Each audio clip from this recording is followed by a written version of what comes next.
안녕하세요. 오늘은 성경에서 정말 손에 땀을 쥐게 하는 장면이죠.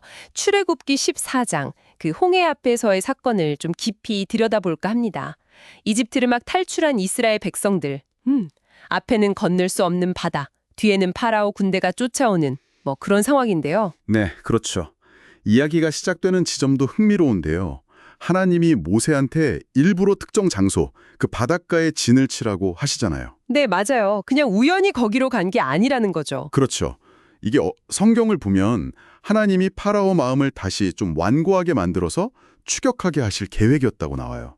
그러니까 이게 뭐랄까, 단순히 도망치게 하는 게 목적이 아니고 목적이 따로 있었다. 네, 이집트 사람들한테 또 이스라엘 백성들한테도 내가 여호와다. 이걸 확실히 보여주시려는 어떻게 보면 좀 의도된 무대 설정 같은 거죠. 아, 하나님의 능력을 드러내기 위한 그런 판이었군요. 네, 맞습니다. 하나님의 영광을 위한 그런 계획이었던 거죠. 자, 그래서 그 계획대로 파라오가 진짜 마음을 바꿉니다.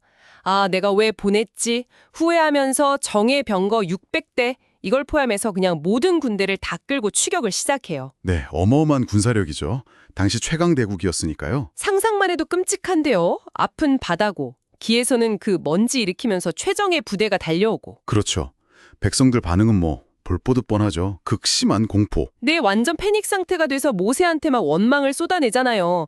아니, 이집트에 묻힐 데가 없어서 우리를 여기까지 끌고 와서 죽이려고 하냐 이러면서요. 그렇죠. 방금 전까지 막 기적 보고 탈출했는데 금세 또 인간적인 두려움이 확 앞서는 거죠. 네, 그 절망감이 아주 생생하게 느껴지는 부분이에요. 바로 그때 이제 모세의 리더십이 빛을 발하는데요. 백성들은 막 아우성인데 모세는 딱 중심을 잡고 얘기하죠. 두려워하지 마십시오. 가만히 서서 오늘 여호와께서 여러분을 위해 행하시는 구원을 보십시오. 아, 정말 대단한 믿음 같아요. 그리고 더 나아가서 여호와께서 여러분을 위해 싸우실 테니 여러분은 그저 가만히 계십시오. 이렇게 선포를 하죠.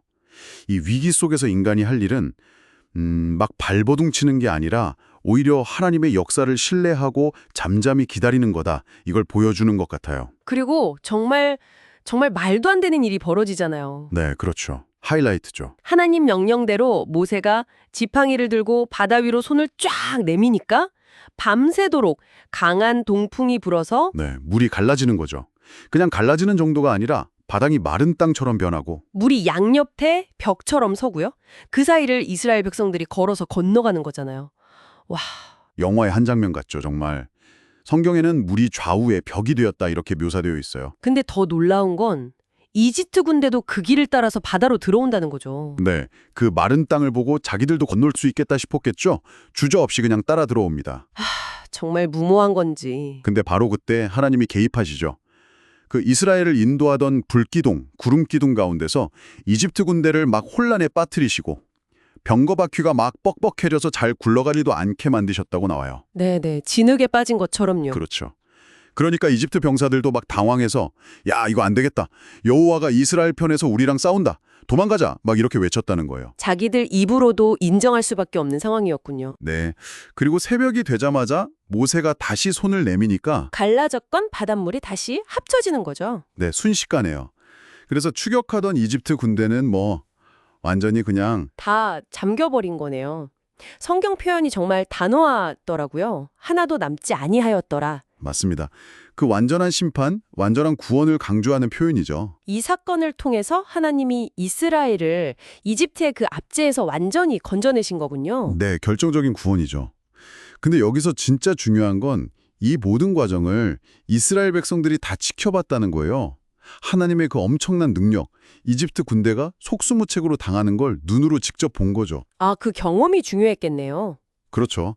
그래서 성경은 그 결과로 백성들이 여호와를 경외하게 되었고 하나님과 그의 종 모세를 믿게 되었다 이렇게 기록하고 있어요. 단순한 물리적인 구원을 넘어서 이제 정말 하나님을 믿는 공동체로서의 정체성이 확립되는 그런 결정적인 계기가 된 사건이라고 할 수 있습니다. 네, 오늘 살펴본 출애굽기 14장, 정말 절망적인 상황에서 나타난 하나님의 그 압도적인 능력, 그리고 구원의 드라마였습니다.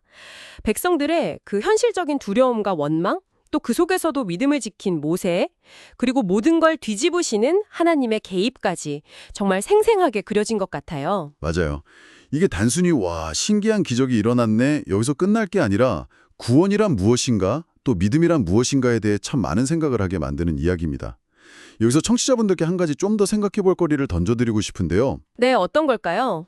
성경에 보면 이스라엘 백성들이 해변에서 죽어있는 이집트 군인들을 봤다고 나오거든요. 아, 그렇죠. 그 시체들을 봤다는 기록이 있죠. 네, 수백 년 동안 자기들을 그렇게 억압했던 정말 강대국의 상징이었던 그 군대가 완전히 무력하게 파멸된 모습을 눈으로 확인한 경험. 이게 이제 막 자유로 얻어서 광야로 나아가는 이스라엘 백성들에게 그 자유라는 것의 의미, 또 힘이라는 것에 대한 이해, 그리고 앞으로 하나님과의 관계를 어떻게 만들어갈지에 대해서 어떤 영향을 미쳤을까? 와, 그러네요. 그 파멸의 현장을 본 경험이 그들의 정체성에 큰 영향을 줬겠네요. 그렇죠. 그 부분을 한번 곱씹어 보시는 것도 이 이야기를 더 깊이 이해하는 데 도움이 되지 않을까 싶습니다.